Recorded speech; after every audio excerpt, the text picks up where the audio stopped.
Maka Nabi seringkali ketika sudah sampai pada titik nadir kegelisahannya, memilih mengasingkan diri ke Gua Hira. Sekali bekal habis, pulang lagi. Nah, ini alhamdulillah punya istri yang solid, support habis, suaminya gelisah disupport. Nah, ya. Nah, sampai beberapa kali, sampai akhirnya Allah mengutus malaikat Jibril. Dapat wahyu, Iqra bismi rabbikal ladzi khalaq. Diangkatlah Nabi menjadi Nabi, diangkatlah Nabi menjadi Rasul. Qum fa'anzir. Dan ketika Nabi menjadi Nabi atau Rasul, itu pun tahapan dakwahnya tidak langsung saya Nabi, semuanya ngikutin saya, tidak. Itulah kenapa ketika kita belajar sirah, dalam menetapkan langkah kita lebih berhati-hati. Nabi dalam berdakwah, kurikulumnya Al-Quran yang diturunkan oleh Allah secara berangsur-angsur. Lagi-lagi, kalau tadi di kesempatan pertama Bapak Ibu, ketika saya menyampaikan keberadaan Rasul dari bangsa manusia menuai protes, ya, mendapatkan resistensi dari orang-orang kafir, tapi kita sebagai orang beriman itu merupakan sebuah berkah tersendiri, karena kita bisa meneladani Nabi yang dari bangsa manusia. Tidur ya, makan ya, minum ya, ke pasar itu kan gambaran profesi pada saat itu. Di sini saya dengar mayoritas dosen, ngajar di kampus dan sebagainya, iya. Terbayang kalau seandainya Rasul itu dari bangsa malaikat, gimana cara makannya harus kita tiru, tidak punya syahwat, repot kita dalam beragama, susah sekali kita dalam beragama ini. Tapi bagi orang kafir memang niatan awalnya menolak, mencari celah, mengada-ngadakan alasan. Sebagaimana ketika Al-Quran turun secara berangsur-angsur, mereka protes. Kok tidak diturunkan dalam jumlah wahidah? Kok tidak satu bundel, satu paket Quran itu turun? Kenapa? Jangan-jangan Muhammad kesulitan ngarangnya. Nah, jadi tuduhannya keji. Tapi Allah kemudian membantah, kadzalika linutsabbita bihi fuadak. Ini diantara hikmah Al-Quran turun secara berangsur-angsur, linutsabbita bihi fuadak, kata Allah Subhanahu wa ta'ala, supaya dengan Al-Quran turun secara berangsur ini jadi tematik. Nabi Muhammad sedang gelisah karena urusan A, Al-Quran turun membesarkan hati, jiwa Nabi Muhammad sallallahu alaihi wasallam. Warattalnahu tartila, dan supaya bacanya enak, tartil, pelan-pelan dan sebagainya. Ini hikmah. Tapi hal-hal seperti ini selalu diprotes oleh orang-orang kafir. Bagi kita nikmat. Sama sebagaimana menghafal Quran. Kebetulan mohon maaf, ini semoga menjadi bab tahadduts bin ni'mah. Saya termasuk yang bergelut dalam menghafal Al-Quran. Susah. Bukan berarti ketika sudah selesai kita tinggal, tidak. Sudah sampai Anas ini selesai, tidak. Diulang lagi. Jadi terus berlanjut sampai kapan? Sampai meninggal. Nah, di antara hikmah kenapa Al-Quran terus secara berangsur kemudian bisa kita jadikan pedoman dalam kehidupan adalah ada tematiknya tadi Bapak Ibu. Ada tematiknya. Jadi hiburannya baginda Nabi tidak selalu ke langit ketujuh sebagaimana Isra Mi'raj. Di tahun yang begitu dihinggapi kesedihan yang begitu mendalam, istri tercinta yang menjadi supporter utama beliau, donatur dakwahnya, meninggal. Paman yang melindungi beliau dari berbagai macam intimidasi kaum Quraisy yang masih kafir pada saat itu meninggal. Sedihnya luar biasa. Maka Isra Mi'raj oleh Allah Subhanahu wa ta'ala. Tapi banyak ayat kemudian menjadi pelipur lara baginda Nabi. Ayat turun menjadi penguat, pelipat ganda semangat Nabi untuk tetap bertahan dalam menyampaikan risalah dari Allah Subhanahu wa ta'ala. Nah, kita ini penting tahu, sababun nuzulnya apa, momennya apa, ini ketika kita baca enak kita jadinya. Ketika cerita Nabi Yusuf alaihissalam, ada sahabat yang menangis terseduh-seduh, ya kan? Karena apa? Cerita intrik antar saudara. Nah, jadi ini kita tahu dari mana? Dari Al-Qur'annya, dari sababun nuzulnya, dari kisah-kisah yang ada. Singkat cerita, di usia sekitar 40 tahun, Nabi Muhammad diangkat menjadi Rasul. Menyampaikan dakwahnya pertama secara sembunyi-sembunyi, keluarga terdekat, sahabat-sahabat karibnya didakwai secara sembunyi-sembunyi, personal. Saya adalah Rasul dan sebagainya. Bahasanya itu bahasa yang ini saya bahasakan sederhana. Ada yang menerima, ada yang tidak percaya. Makanya yang menerima diantara Siti Khadijah, Sayyidina Abu Bakar, Ali bin Abi Thalib, Utsman bin Affan dan sebagainya, menerima ajakan dakwah baginda Nabi Muhammad sallallahu alaihi wasallam. Setelah dirasa cukup, walaupun secara jumlah masih kalah jauh, setelah sekian tahun, katakanlah seperti itu, ada anjuran supaya dakwah secara terang-terangan. Dari sinilah dakwah secara terang-terangan inilah mulai mendapatkan perlawanan. Di satu kesempatan Nabi memanggil, ya ma'asyara Quraisy, kurang lebihnya seperti itu. Seandainya saya mengatakan di balik gunung ada pasukan yang siap menyerang kalian hari ini, saat ini, percaya apa tidak? Percaya. Anda ini orang baik, anaknya orang baik, cucunya orang baik, dipuji-puji. Ya, selama kami berinteraksi dengan Anda, tidak sekalipun kami mencicipi kedustaan dari Anda. Tentunya kita semua tahu Bapak Ibu, gelar Al-Amin itu disematkan kepada baginda Nabi. Apakah Nabi narsis memberikan gelar sendiri Pak Bu? Tidak. Siapa yang memberikan gelar? Masyarakatnya. Sampai nanti ada kisah uniknya itu, Nabi kan akhirnya berhijrah. Desakan kondisi sosial, karena ada intimidasi mau dibunuh. Lucunya itu orang kafir Quraisy saat itu, ketika mereka hendak membunuh Nabi, barang-barangnya masih dititipin ke Nabi Muhammad, masih percaya kepada Nabi Muhammad sallallahu alaihi wasallam. Jadi begitu kontradiktif pola pikir mereka itu. Dipuji-puji, mendengar pujian tersebut, kejujuran dari masyarakatnya, bahwasanya saya diutus oleh Allah Subhanahu wa taala untuk memberi kabar gembira akan adanya surga dan peringatan akan adanya neraka, dan supaya hanya menyembah kepada Allah Subhanahu wa taala.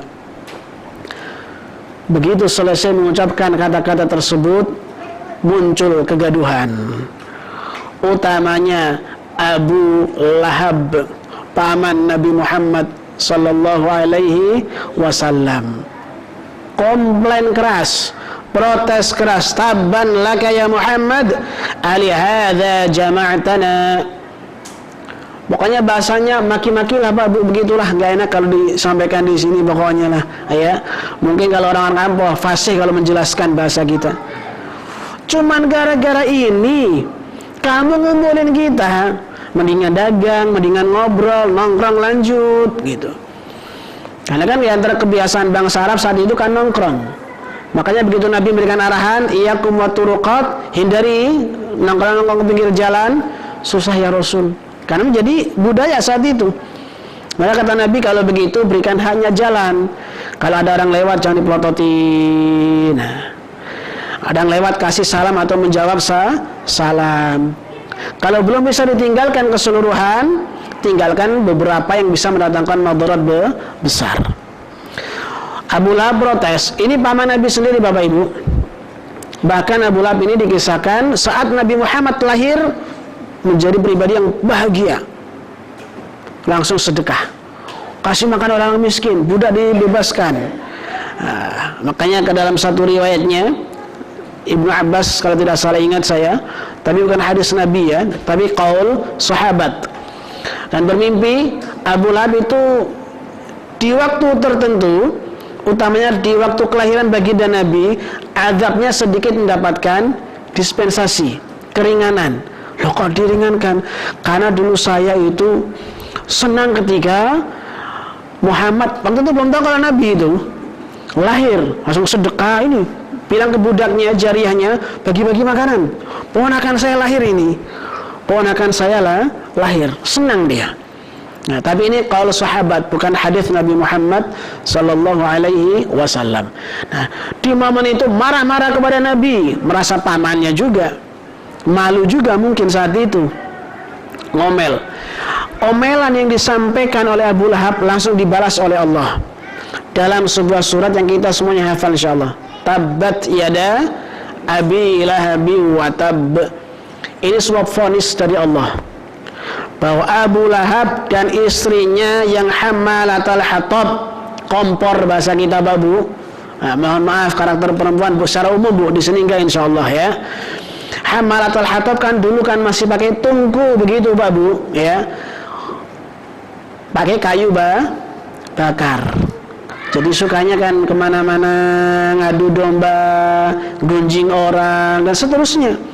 Maka Abu Lahab dan istrinya dipastikan masuk neraka. Seberapa keras baginda Nabi mendakwahi, mengajak, karena sudah vonisnya Allah Subhanahu wa taala tidak mempan ajakan Nabi. Selesai karena vonis. Nah, karena vonis dari Allah Subhanahu, langsung nas, tertulis bahasa kita, legitimasinya jelas. Jadi nggak boleh ragu-ragu. Abu Lahab masuk, pasti masuk neraka udah. Fir'aun masuk neraka. Tapi kalau kita lihat orang-orang masih maksiat di luar, nggak boleh kita bilang orang itu neraka, itu nggak boleh. Karena namanya tidak tertulis jelas, nggak by name bahasa kita. Tapi bisa orang yang ahli minum, ninggalin sholat dengan sengaja berlarut-larut, kalau nggak tobat masuk neraka. Secara umum itu boleh. Tapi kalau sampai misalnya ada tetangga kita ini belum sholat, wah bapak itu masuk neraka nanti. Ini nggak boleh, mohon maaf, nggak boleh. Karena bisa jadi di akhir hayatnya tobat. Ini arahan Nabi. Tapi yang sudah disebut hadis, ayat, baik neraka atau surganya, kita boleh menyebut namanya sebagai ahlul jannah atau ahlun nar. Terus dakwah Nabi berkembang dengan segala intimidasinya. Sahabat-sahabat yang membela Nabi awal-awal dari kalangan yang secara ekonomi lemah, maka dukungan dakwahnya sisi finansial tidak begitu solid pada saat itu. Kabilah-kabilah masih banyak yang melawan dakwah Nabi Muhammad SAW. Tetapi sebagai seorang pemimpin tidak boleh mengambil untung sendirian. Nah, ya, ini akhirnya karena nanti kalau sirah utuh bisa panjang ya.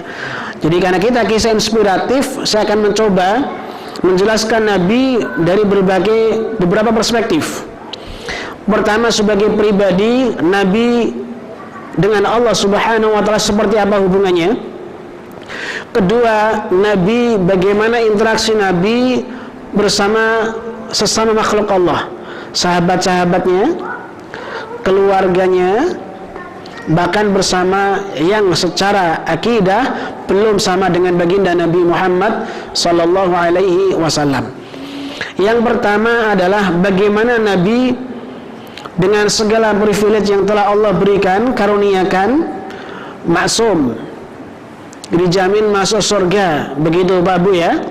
Jadi tidak boleh kita meragukan Nabi masuk surga, nggak boleh ini. Bisa keluar dari agama ini kita. Jadi Nabi itu pasti masuk surga. Apakah kemudian Nabi berleha-leha santai begitu Pak? Tidak. Bahkan Nabi ketika qiyamul lail hatta tawarramat qadamah, kedua telapak kaki Nabi itu bengkak. Pertanda bahwa Nabi qiyamul lailnya begitu panjang. Begitu panjang. Ada riwayat lain kan menyebutkan walaupun tidak setiap malam itu. Salat bersama salah satu sahabatnya, Hudzaifah ibnul Yaman. Begitu salat qiyamul lail bersama, yang dibaca surat Al-Baqarah, Pak Bu. Oh, ini kalau kita kebayang, waduh, gitu kan, Al-Baqarah pula. Padahal di kita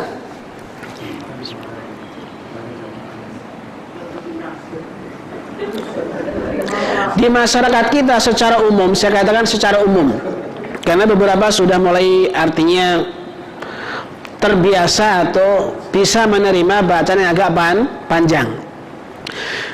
Di masyarakat kita secara umum itu kalau bacaan imamnya agak panjang dikit, nggak tahu spontan hampir rata-rata kok mendadak batuk. Nah begitu. Padahal baru misal Al-Ghasyiyah misalnya, karena yang umumnya Al-Ghasyiyah berarti sholat Jumat panjangan Ustaz. Al-Ghasyiyah kepanjangan. Betul, soal ketika imam nggak boleh terlalu panjang juga. Sholat fardu Pak ya. Tapi kalau qiyam ya silakan diperpanjang karena mandiri sifatnya, nggak ada kaitan dengan orang lain misalnya, gitu ya. Nah Nabi ini Al-Baqarah sampai ayat 100 kata Hudzaifah la'allahu yarka. Barangkali nanti Nabi rukuk di ayat 100. Kalau juz 1 kan 141 kalau tidak salah ya. Saya kalau ayat tidak hafal jumlahnya, mohon maaf ya. Lanjut Nabi ternyata. Barangkali pas 200 nanti rukuk. Mau 200 udah mulai senang kita kan Pak. Bahasa kita sudah misalnya udah akhir-akhir soal yang kita hafal lah begitu kan. Ternyata lanjut sampai lanjut 200. Mungkin sampai Al-Baqarah Nabi rukuk ini. Begitu Al-Baqarah selesai pindah surat yang lain. Bukan Al-Ikhlas, bukan Kulhu. Enak kalau Kulhu. Tadi kan imam kita kan gitu Al-Ibrahim ya, kurang lebih hampir 1 halaman. Rakaat kedua apa? Al-Kafirun. Ya kan? Enak jadinya kita berimbang gitu kan. Ini masih rakaat pertama loh Nabi. Kira-kira surat apa yang dibaca Babu? An-Nisa dulu. Nah, dari sini kenapa kemudian ada pendapat fikih kalau rakaat pertama kedua nggak harus ngurut. Misalnya rakaat pertama An-Nas, rakaat kedua boleh Al-Falaq. Jadi nggak harus urutannya begitu. Dari Nabi sini Qiyamul Lail. An-Nisa selesai baru ke Ali Imran. Jadi kan urutan surat tidak ngurut dalam sholat. Kalau ayat wajib ngurut, kalau surat tidak wajib. Ini secara fikih. Tadi diambil dari sholatnya Qiyamul Lail Nabi. Jadi 5 juz ya, dan 2 lembar tambah 1/3 halaman. 1 rakaat. Itu kalau kita maunya mungkin udah gini-gini ini. Nah, kalau kita mungkin kalian belajar usul fikih ada namanya mufaraqah. Lanjut sendiri aja udah. Nah, jadi lanjut sendiri sah secara fikih, tapi nggak jamaahnya. Sholatnya mandiri. Secara usul fikih begitu ya. Dulu kita belajar Ghayatul Usul di kelas 1 aliyah begitu, mufaraqah. Santri yang nggak bandel tahu, kalau imamnya panjang dikit, misah saya pokoknya gitu. Tapi nggak dapat pahala berjamaah, ya. 1 rakaat 5 juz lebih Bapak Ibu. Terbayang ini tapi nggak siap malam. Kalau setiap malam khawatir jadi keharusan, ini yang dikhawatirkan. Tapi Nabi menggambarkan kepada kita dengan segala jaminan dari Allah mendapatkan tempat terindah tertinggi di surga, tapi sampai sedemikian rasa syukur Nabi. Maka Siti Aisyah bertanya, "Ya Rasulullah, bukankah Allah sudah mengampuni dosa Anda? Bukankah Anda dijamin masuk surga?" Apa jawaban baginda Nabi? Afala uhibbu an akuna 'abdan syakuran. Saya ingin menjadi hamba yang bersyukur. Nah ini Bu, Masya Allah.